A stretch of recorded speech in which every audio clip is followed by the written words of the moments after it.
the Austin Young Show. And guys, that was Justin Ross and the Deadwood Revival, The Rain. And I'm sat with the drummer of JR and the Deadwood Revival. I'm renaming the band for you. I'm all right with that. This is AC, Aaron AC Capers. What up, what up, what up? Dude, it's been a long time. You were one of my first interviews when the show started. I've replayed this episode. You're on the drum line for the Mavericks. You play for Further North, one of my favorite pop punk bands. You're in King Booty Disco. You are probably in 85 other bands that I'm just forgetting right now. You are probably one of the nicest people in the Dallas music scene, still keeping that torch burning bright. Trying. What the fuck's been going on, man? It's been a couple of years. Dude, man, just life is just moving. So it's funny, like I'm not actually with King Booty anymore. Was there a booty separation there? Yeah, we partied like the Red Sea. But no, like it was really it was my own fault, realistically. Like I got really booked with Deadwood, and got it. And at the time, Deadwood was booking really heavy, and we're doing like 2-3 shows a week. So it's like it's really hard to like micromanage the other projects. So I was like finding subs to do it's funny because when I first interviewed you, the last time you forgot you were in King Booty, so that's actually true. Which we do have an album coming out too that I did record along with the show commitments. Like, hey man, I'm committed to the group, and if something comes up, like I will drop what I'm doing for you guys, and that's just how it always works. And that's for Deadwood. For Deadwood, okay. And I had already subbed out 2 shows. And I told Victor at a lunch, like, hey, man, if I have to, like, sub out 3 shows in a row, it just makes sense to, like, find somebody else. You know what I mean? So, like, the very next show he offered, I had to sub out. Oh, no. But, like, for you, I've noticed that you do play in a lot of bands. You do a lot of session drumming and stuff like that. And last time we talked, Further North was the baby. Yes. So now it seems like Deadwood has become the baby. Correct. And I know it's always, every musician, it always comes down to who's booking and who's paying me. Right. Is kind of the thing. Now, with that song, The Rain, I know you didn't drum on that one. The Rain, I did. Like that you did drum? Yeah, okay. That was the first EP we did as Justin Ross and Deadwood Revival. Okay. So like that's like those 6 songs on there. I drummed on all of those. But is this your first time coming into a country band? Yes. Okay. Yes. I mean, it's realistic. It's just a little bit harder than Loyal Sally was. Like instead of having 2 acoustics, you have an acoustic and a fiddle. Okay. You know what I mean? And Lucas did play the stand up in the beginning and like and then sometimes in the middle, and then but Lucas is in and out. We love him for that. He's just like, I'll play when I feel like it. Right. He's Lucas. He's Lucas. He is the most aloof and beautiful man that you will ever see. Oh, 100%. He found a pair of shoes, like a pair of boots that I might actually get. He finally found like some Nike like Air Force boots, like actual like boots. I'm gonna need y'all to send these over to me. If and when I make the decision to buy, I've never worn a pair of boots in my life. But really? Yeah. And these are like cowboy-esque boots. Yes, with sneaker bottoms. Well, like, because that's one thing I want to talk to you about too. Is like, because I know in like Loyal Sally and stuff, you were always dressed really relaxed. Very. And I know that caused some tension sometimes in the band. Yeah, it did. Like, but for this one, you've obviously got to kind of suit up a little bit more. A little bit more. The vibe of the group is just, it's really established from the time you see us, whether it's like on the floor behind the merch booth, or if you just see us hanging out before a show. And even after the show, if you ever take pictures of us all, we all want to look somewhat similar, which ideally is just like show blacks, just wear a pair of black pants and an actual shirt. Well, Veronica has always said that the bands that end up making it are always the ones that are dressed the nicest. Because there's something to that. Because I do feel like there's something, it adds to the ambiance of the performance or really something. Does, though. It gives like a cohesion. Correct. Do you agree with that? I do. I just, after a certain point, there just has to be room for individualism also. Like Nike Air Force One boots. Dude, exactly. Real quick, tell us about the song "The Rain." I know that we're a little far away from it, but what's it about? What's the influences on those bad boys? Dude, Justin wrote all the lyrics. So for me, this was one of the, an hour and a half of me just showing up and playing something. So I was like, yo, show up and learn this song. So I don't know much of the inspiration behind it, but for me, I know it's my solo song. I was getting to it. She's so excited about it. I was getting to it. She beat me to the punch. It's my solo. You happy? It's my solo. That's where I get to like shed out for like a minute and some change during a live show. But how does that like? Because like in bands of your past, like Loyal Sally or King Booty, that wasn't really something that you were kind of. Don't want to say allowed, but like it just wasn't something that happened. No, those moments never open themselves up. There are always room for a guitar solo. They can make room for a bass solo, but they wouldn't make room for a drum solo, so to speak. So I always had to like pick and choose my moments, which kind of got me really geared up and ready to do this whole country thing, and which was fun because it's all about picking and choosing your moments. And they finally gave me a moment, which is dope. So now I have to figure out like, how do I solo better than the last time? And like soloing in country is going to be different than soloing in like metal or like in punk or the live hip hop like you used to do. Dude, somewhat. Like at the end of it all, like it's all kind of the same because the general audience that's listening to your solo, they aren't drummers. Like the drummers that watch, like we watch and we appreciate and we take what they have to say a different way that we're going to take, the other 98% of the people that reach out to us about the solo, like, oh man, your solo was really awesome. And it's like, yo, I really didn't do anything. Like I didn't do anything flashy. I just played 2 and 4 the entire time. But, drummers would be like, hey man, you should do this. You should try this. You should do this. And it's like, I will do that. And I will take that under advisement. You know what I mean? Like no one really notices the difference. I could take a metal drummer and drop him into a solo section of whatever country song is happening, and the crowd's going to interact virtually the same. Your job is just don't lose them. Well, you're a teacher as well, a music teacher. Like how do you like prepare your students to flip genres like you do? Because you're so talented that you can just seamlessly go in between genres, and that's not something that everyone can do. So like for you, how do you prep a young mind to do that? You have to stay open-minded. The goal is literally just to have open ears and just listen. Be a great conversationalist. So I have to teach them about how to have conversations, which is something that a lot of the kids don't get nowadays. Like anybody that was affected by COVID, like without the usage of communication, grew to isolate and their communicative skills have diminished. So they 100%. Don't know how to have conversations. Everybody seems to, instead of listening and waiting to retort, they're waiting to speak. You know what I mean? And there's a big difference between the two. And when you learn to listen and then retort, it opens up the conversation way more because there's no line to get defensive, no one speaking over each other. It's not like an episode of Always Sunny. You know what I mean?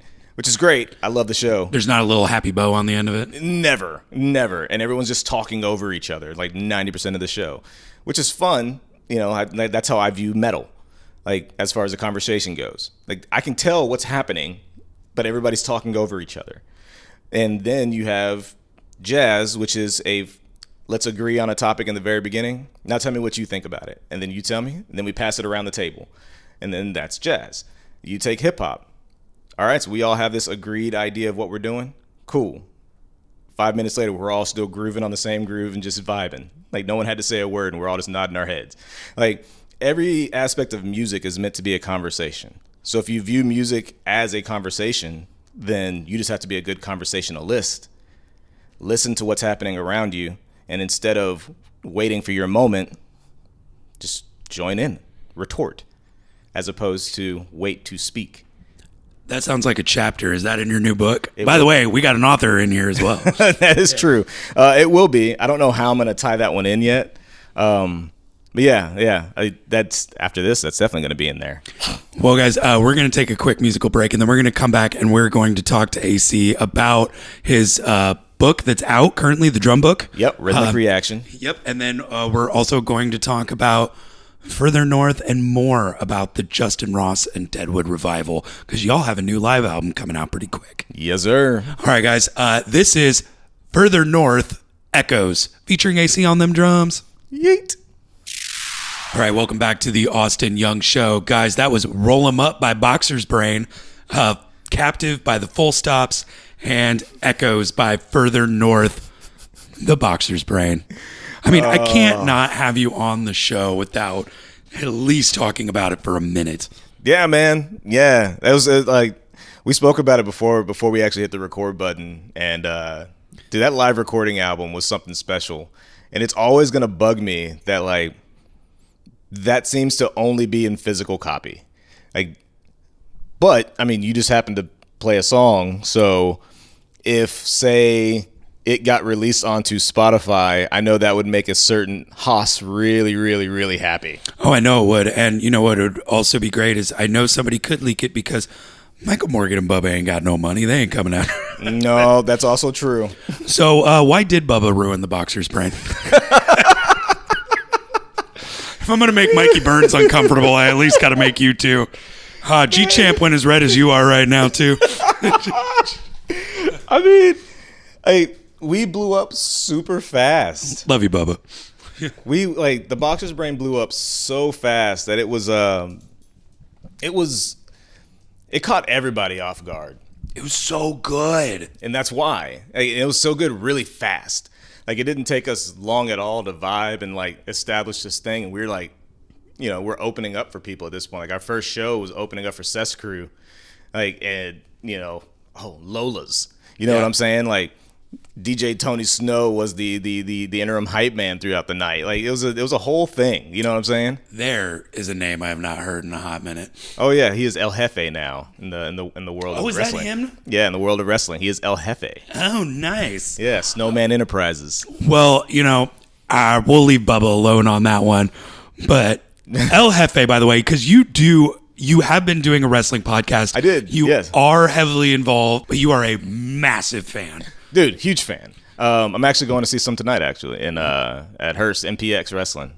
But what got you into it? Like it was one thing that me and my dad got to watch. My dad was a wrestling fan growing up. Of course, like his day of wrestling and my day of wrestling are two completely different things. So it was something that we could watch and we both got to enjoy. Like we were watching the same stories being told, and he can't necessarily teach me about it. But if we were to watch any sports, he's teaching me about everything. We were listening to music, he's teaching me about everything. Wrestling was the one thing that we both just got to watch and like enjoy like firsthand. Because there's only so much you could really teach somebody about wrestling. And it's every Shakespeare story you've known to man. You know, man versus man, man versus environment, environment versus man. You know, like that is every wrestling program. It's like Vince McMahon took the drama and put it in there. Because what is it? I saw somebody say that wrestling is novellas for non-Spanish speakers. That's fucking great. That's great. Like I learned more about like Spanish from watching Lucha Libre, and there was a program called Lucha Underground, which was actually dope as hell. Set in like Boyle Heights, California, and they just brought in all these luchadors and high flyers, like what would have been like the cruiserweights. For anybody who's listening to the older cruiserweight divisions, hypes, they just put them into this. They started a whole new thing, new storylines, new everything, new characters, and it was dope. Like, but I learned a lot of Spanish. Well, I'd say I was able to pick up on more Spanish from literally watching that. But it's theater. It's soap operas. It's a male soap opera. But for all your fans, because you have a wrestling podcast, shout that out real quick. Oh, Mid-Card Heroes. But like you said that you kind of had to stop doing it for a while. Yep. But why? Because I know fans are kind of wondering. Well, there was I was starting to get booked really heavy, and there was this talk of like there seems to be a running theme here, right? And I thought I put like certain things in place, like if I have to like step away, like there are ways to keep the show going and progressing, because we weren't necessarily a results show. Like, we didn't just show up and just like give away spoilers, or it was more of a themed show. So we were all in character. My character was AC Slade, which is very similar to just me in general, except, general smartass. I was the face of the show as opposed to being the heel, which is the bad guy.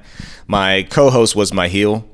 And ultimately, I never knew that. So the bad guy is called the heel. Yeah. So your baby face is what you would call like, your good guy. Okay. Like right now, that would be like your Cody Rhodes. He's your baby face. He is the guy who the crowd wants to see succeed. And then you have your heels, NWO Hogan. Okay. Hollywood Hogan was a heel. And generally just speaking, that's a bad guy. So my co-host was my bad guy. He wasn't supposed to be the bad guy total, but he was the bad guy for me. I'm the straight guy. He's a shoot from the hip wild card. And we had this ongoing theme that we would push through every episode.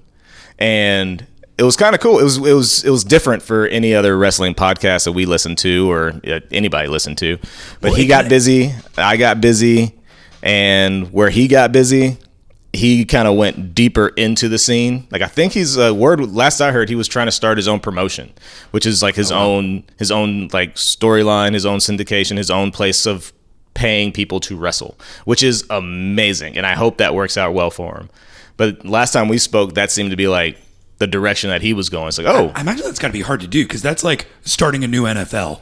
Or like, start like you're basically already kind of handicapped from the start. Correct. Of it. So you are really in love with it. Yeah. To do something that crazy. Right? You've got to be. And for me, it's like, I can't be a part of that. Like, I'm not that, like, it's not that I'm not that into it, because I am, but I also don't have the time to invest in a new business. Because that's like, once you get into the business side of it, you're now responsible for like paying people. And it's like, yeah, man, as a musician, my goals are very simple. Pay for my hobby and keep my lights on. You know what I'm saying? I need to make a living. I'm not doing it for the exposure. Correct. And anytime you start a business, like, you're going to take an immediate hit. I'm not in a place to take an immediate hit. So, because I'm always going to make sure my guys get paid. Like, anybody who's ever subbed for me, like, I have paid them out of pocket. Like, I don't wait for, the band to pay them. Like, I make sure they get paid. And then sometimes they wind up getting paid double, which is kind of amazing and awesome. So, but again, my goal is to make sure my guys get paid. Like, we did our own wrestling show for the podcast, which is really dope. And literally my main focus was to make sure everybody who like helped that day got paid something. Oh, that's amazing. So my job was literally to pay everybody, because that was my one mission. Like, I didn't need to do a show, but if I could have an opportunity to make sure that everybody knew how appreciative I was for them, then I did my job. Well, it sounds like everything that you do is all about rhythm. And no pun intended, I know you're a drummer, but it's like, that's fair. It's like wrestling is such a rhythmic thing. It's like the rhythm of the storytelling, the rhythm and flow. It's almost like dance. It is. In a way, like watching it go. So like, do you think that's also why you love it too? Because it's just a constant rhythm? What I grew to appreciate even more from the show, like from the podcast, was hearing the multiple vantage points of like a rookie in the system versus, a vet in the system versus, a champion in the system. Like, and hearing their stories and everything they're trying to get across is the exact same thing that I as a musician am trying to get across. Our jobs are the exact same. We're here to entertain. And the rules of entertaining are all the exact same thing. Like, you start off by training. Then you get noticed when you're training. They think, yeah, you're good enough to go to this show. You go and you do this show. Now you've been at this show for a little bit. You've developed a little bit of a following. All right, we're going to put you in a bigger storyline. That storyline got you over. So now people are showing up to see you. You've now succeeded with not only reaching an audience, but now bringing the audience in, and they're bringing more people. Then you put a strap on that guy, whether good guy or bad guy. You put a title on him, because he's now the face. He's bringing in people. He's bringing in money to the organization. Then that gets noticed, and then you go to another promotion. So basically, do the indie... It's just like the music scene. I didn't intend to spend this much time on wrestling, but it's kind of fascinating. Right. So, like, does the indie... like scene, do they harness the storylines? Like, they're the ones that are starting the storylines that eventually go on to the big leagues? Sometimes. Okay. Sometimes. A lot of times, most people, they have writers and they have like a creative team, and the Dirt Sheets would just call them creative. There's like the WWE, for instance, has like a group of writers that write for all the talent on SmackDown, and then all the talent on Raw, and then another group that does all the talent in NXT. Same thing for AEW, which is the other big U.S. Organization. And then all the small ones, either the characters bring up their own ideas and then they write around it. But all the ideas all have to have like a payoff. Like, what's the payoff? Is the payoff going to be at the biggest wrestling show of the year? And if that's the case, how are we going to get there? How are we going to get people to care a year from now? Okay. So I have to sell this thing for a year. So that's where the creative side really comes in. So, again, the parallel is all the same. For musicians, it's like we take all of these smaller shows because at the end of the month, we have this really, really big show that we need people to come out to. And let's just say that's in 8 weeks from now.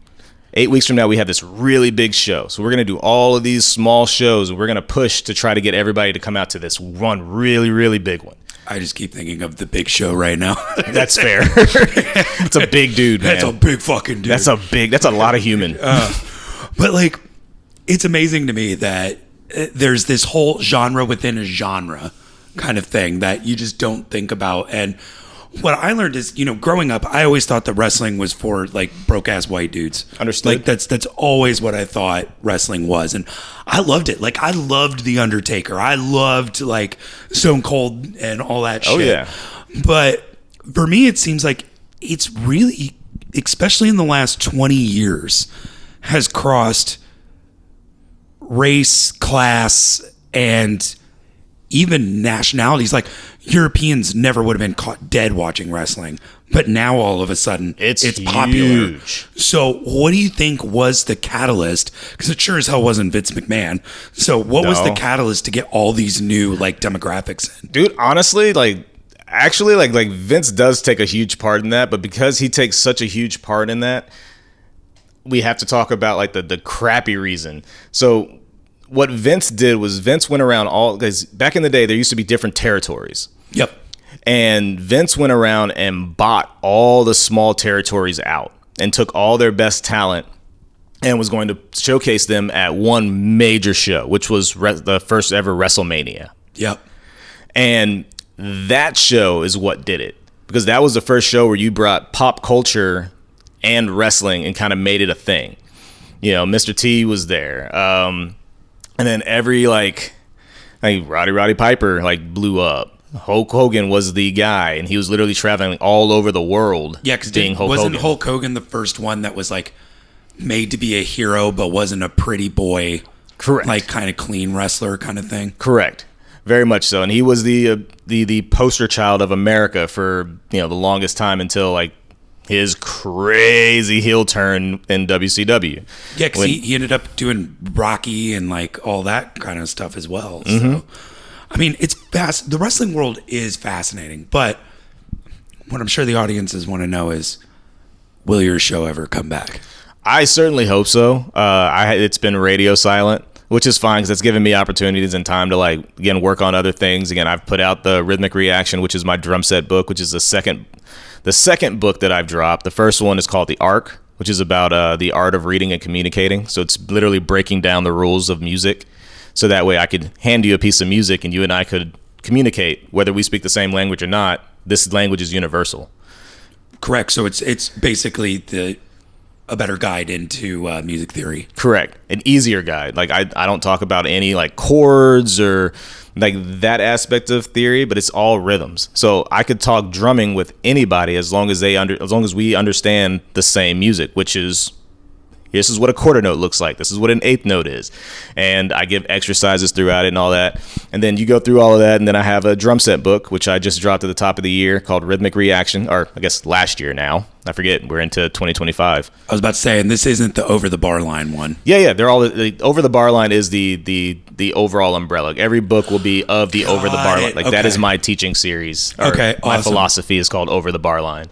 I like that. And then, under that, the first book was the Arc series, and then you have the Rhythmic Reaction. I'm working on a third one now, which is just going to be an oral book, so it's just words. No music, it's just my story. which is weird. And going back and writing like, yeah, this is how I started. I sucked, you know. We all did at one point. You had to. Everybody has a Genesis story, you know what I mean? So like, but there's only a very few amount of people that can just do the thing they want to do right away and be amazing at it. You know? Oh, dude, yeah. Like I can't wait for a time for JD Beck to slow down. Because I just want to like, I would love a chance to just sit down and talk to him like, yo, so like, this is what you've wanted to do like forever and a day. And you started off like doing it. You know, you're like 10, 12 years old, like, you know, Roman Deep Ellum working. You know what I'm saying? Like, that's a thing, dude. Like, you did that. Well, for you, how did you go from musician to, you know, teacher to, what made you go, I need to write a book? Honestly, I had a teaching job where where I wasn't allowed to teach. I got hired. Say what? Yeah, right. I got hired to teach drums at a charter school, and from there, I got pulled every other direction other than teaching drums. The thing you wanted to do. Right, the thing they hired me to do. Like, I wound up teaching like 6th grade math, and math has changed. I can't do it. Our fucking 8-year-old granddaughter came in asking me a math question. I'm like, I have no fucking idea. Like, I was like, hey, Google, whoa. Yeah, the way that we all, like, the simple ways to think about like math is just changed. It's like the simple laws of order, like PEMDAS. It was just a way, like, if I give you a long equation, this is how you break down the long equation. The way they break down that long equation is just different now. Like, the steps are different. And I'm why? like, What was wrong with the old way? That's what I'm trying to say. Like, but I guess like I don't even know. I don't they know needed enough to sell some new textbooks is basically what happened. Well, yeah, that's a lot about what's about to happen. Like, all the textbooks are about to be all that way. But yeah, like, so like as I'm doing that, like, I'm having to literally learn as I go, and it's like, yo, this isn't what I do, and I'm not a con man. So like, I'm not gonna like show up every day and try to like sell these kids on an idea that I don't even believe. So they gave me assignments to give the kids. I gave assignments to the kids. I helped them as I could. And in the meantime, I just started writing down my curriculum, because this is what I would teach to kids that don't read the best. So what would I need if I was a kid who couldn't read? Here's a how to read for dummies without titling it How to Read for Dummies. And it's a breakdown of everything you're going to see in music. So if you can work your way through this book, there isn't a piece of music that I can put in front of you that you can't figure out on your own. And okay, that's actually really cool. So it's literally a curriculum. It's a rhythm curriculum for beginner percussion. And, you know, honestly, people are probably like, oh, I'm not going to play the drums, but they might be a beat producer, or they might, you know, it all applies. Absolutely. And so, like, do you think you would ever reformat it to, like, instead of going from a drum perspective to maybe like a, hey, you want to create an EDM beat, this is the music theory you need to know in order to do that? I would. And I opened myself up for that, because I like, all rhythms are all the same. Like, it's just, how do we fill up X amount of space? Like, there's a click, and however many notes you fit within one click breaks down to a specific rhythm. And we can do that. That's easy. That's fun. It's minor math. But it was like, dude, that's crazy. Math. I was actually told that like I was a math, like I got told I do more math on a regular basis than a mathematician by a mathematician. Well, yeah, I mean, music is math at the end of the day. I know it's all feeling and you either have it or you don't, but a lot of it is math in terms of timing and you know, note signatures and all. It's amazing. It is. But it was just wild, like having like an actual, like, this dude used to work for NASA. Like, he was sitting down at a bar, Jay Gilligan's in Arlington, and it's like, yeah, man, I just got laid off from NASA. It's like, oh, that's crazy.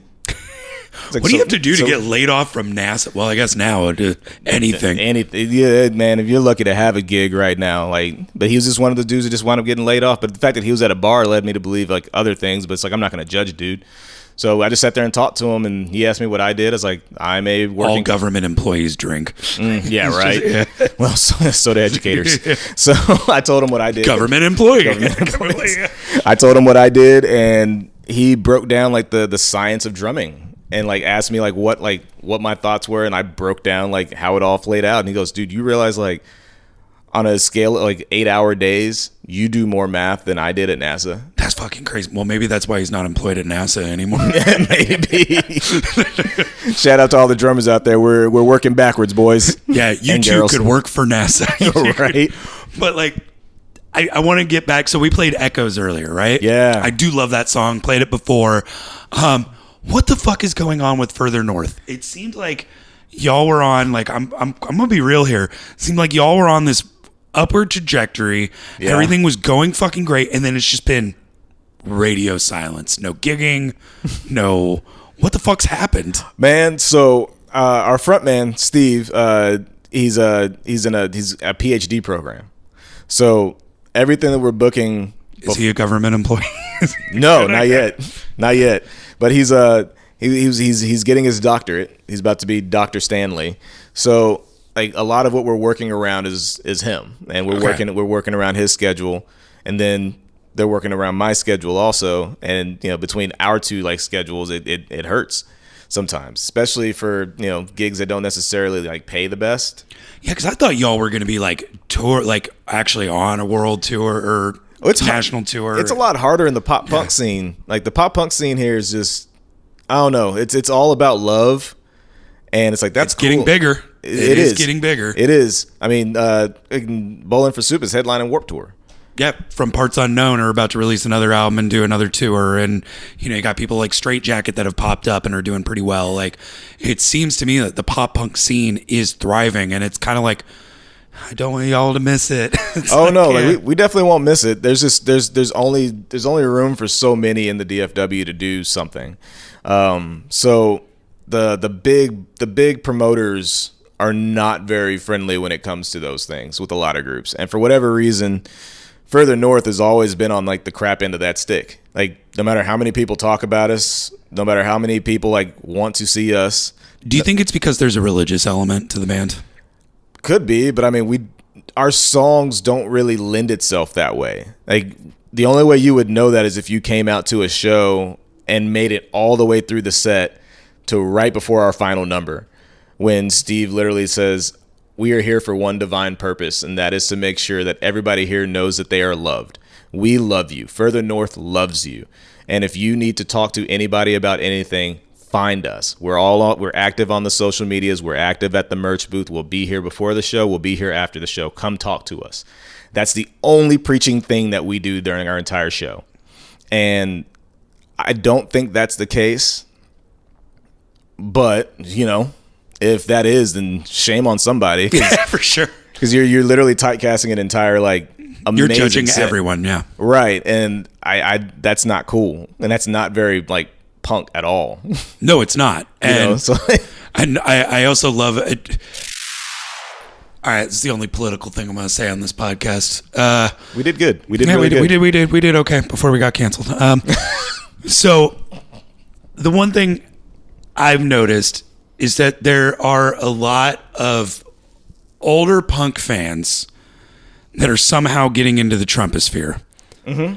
And what the fuck is going on? Like, I've had people that say Rage Against the Machine should keep politics out of music. And it's like, this is the whole fucking thing of Rage Against the Machine. Literally. Like, same like Op Ivy and stuff like that. People are mad that these bands are like, well, they shouldn't be coming out, for, social justice issues. And I'm like, that is literally the ethos of fucking punk music. How does that make you feel like the old heads are kind of turning away from what punk was originally created for? They're not. They're just brainwashed, man. Like, end of the day, you're just brainwashed. And what our celebrity in chief did was he made it completely okay to view everything from an opposite perspective, meaning the oppressed perspective that any minority has been living with for as long as I could remember, all 37 years of my life, and then my dad's life, and then his dad's life.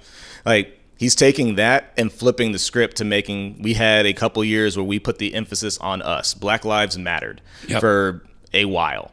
And it was awesome. Because now it feels like we're going backwards. And we're absolutely going backwards because he's made white people feel like they are the ones being oppressed because of what history has shown that white people did.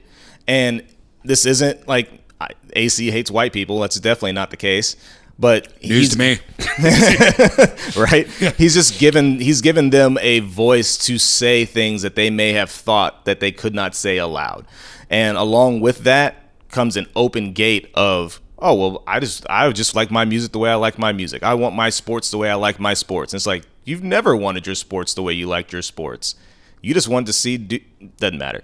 Like, no, I mean, honestly, it's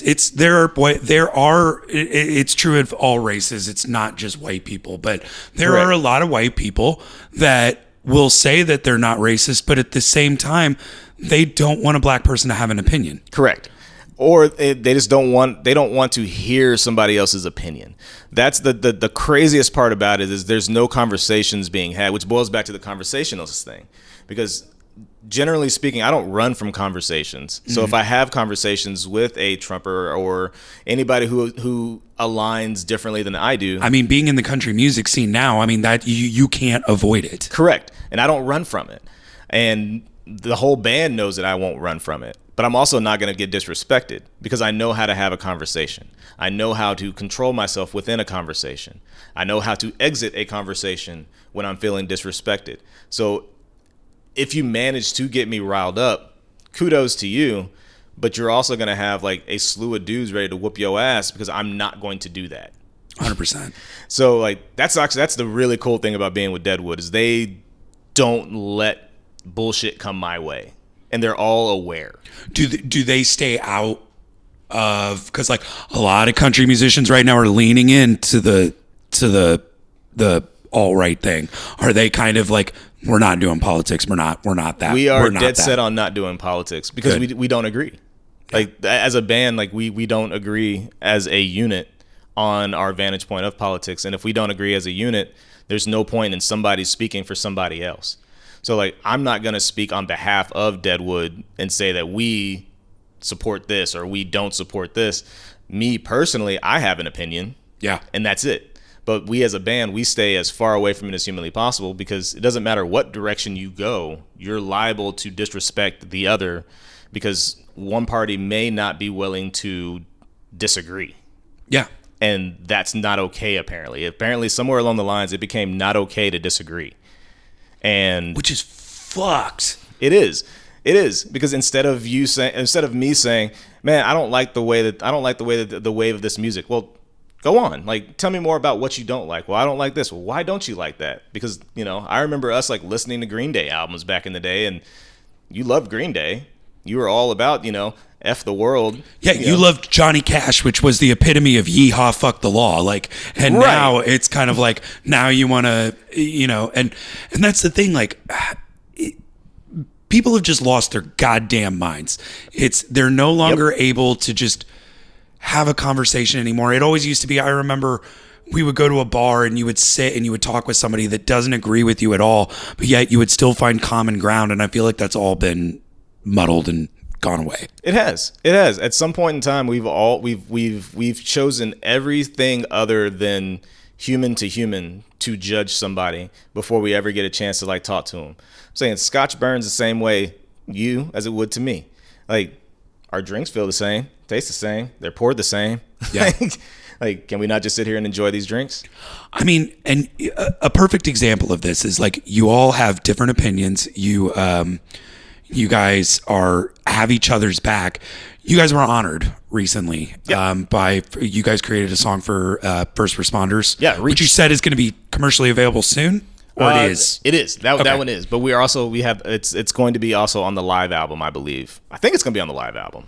So it does prove the point that everybody from different opinions can all come together and agree on one thing. Like, I love ambulance drivers and firefighters. Like, let that be perfectly clear. Oh, like, yeah. There are a lot of great cops too. We are friends with a lot of them. Yes. Like, so for you, is it kind of like nice to finally be like, okay, first responders are they are the backbone and safety of our society. Yes, there are bad ones. They're, with every walk of life. Like, did that feel, I hate to play the race card, but as a black male, did that feel like finally we're being recognized for something?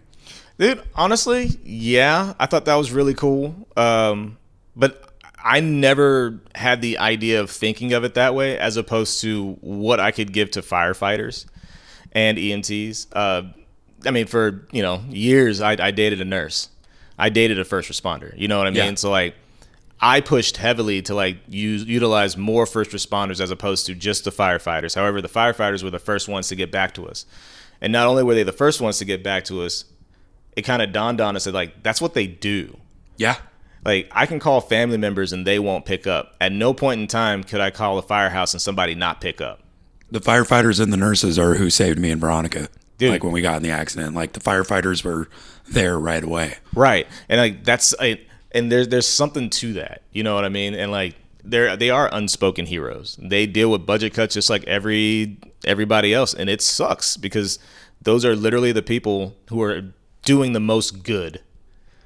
And, like, we had an incident in, I think it was Waxahachie, where, like, Justin mentioned, like, the song was going to be for first responders, EMTs, cops, and firefighters. And as soon as he said cops, like, I felt like the entire room, like, looked at me, just like stared at me. And granted, I'm back there like, ooh.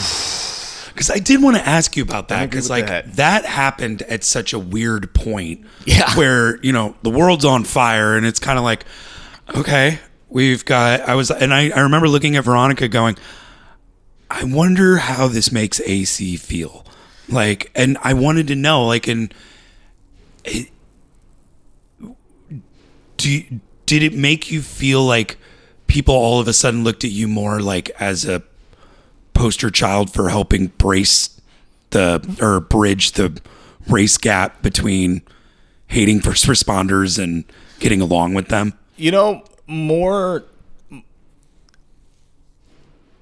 We've never really had an issue with first responders. Our main issue has always been with cops. Yep. Like, and if I could separate the, 2/3 of it, ambulances, EMTs, firefighters, like, never had an issue.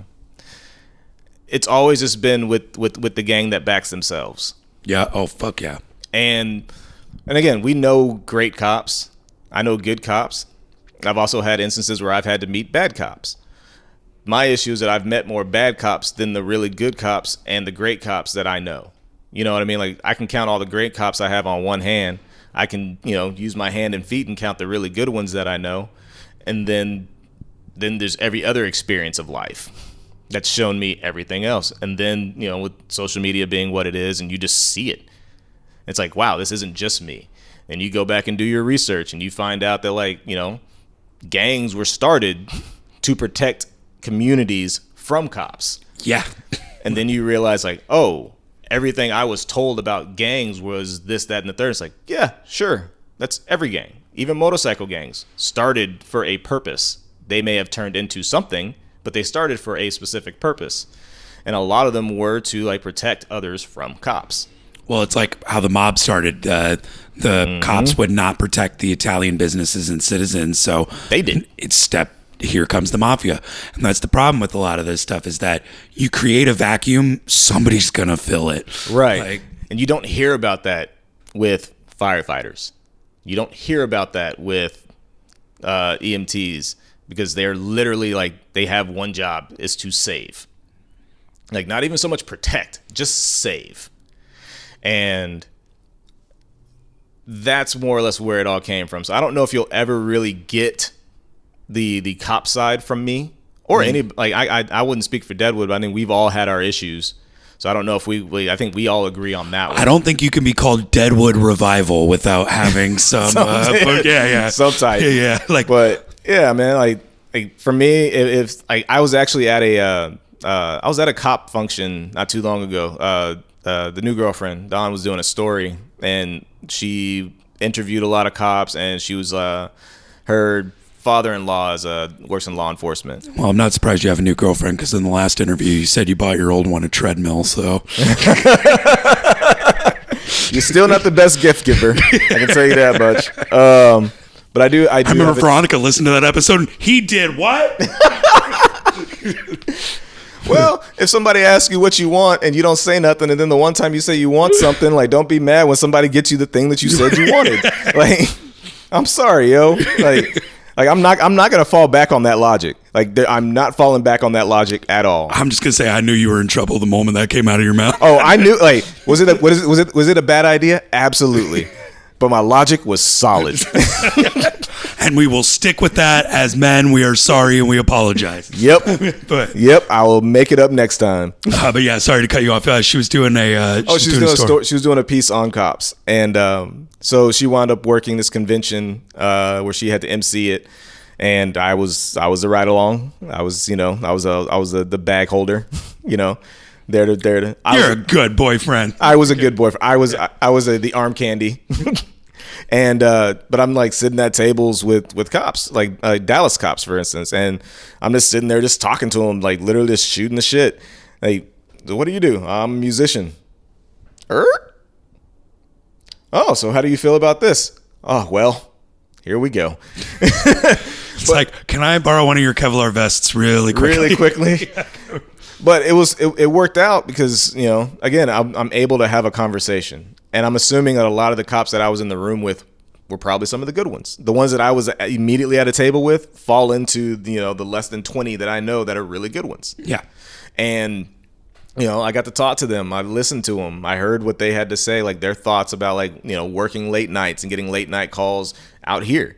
Late night calls, cross the bridge, like they work all of Dallas. So and me working in these same exact areas, I see things a certain way. They see things a certain way, but hearing them speak about it, I get it. Yeah. And it's like, I'm with it. And my thing is like, as long as you can understand where I'm coming from in this conversation, then that's cool. We're civil. And now we can just be humans with each other. And we were, and I wound up having a great time. I just don't remember what the Dallas cop ball thing was, but I think it's the police association ball, right? Or something. Yeah. I think I had to cover that once when I was doing. Yeah, and it was cool.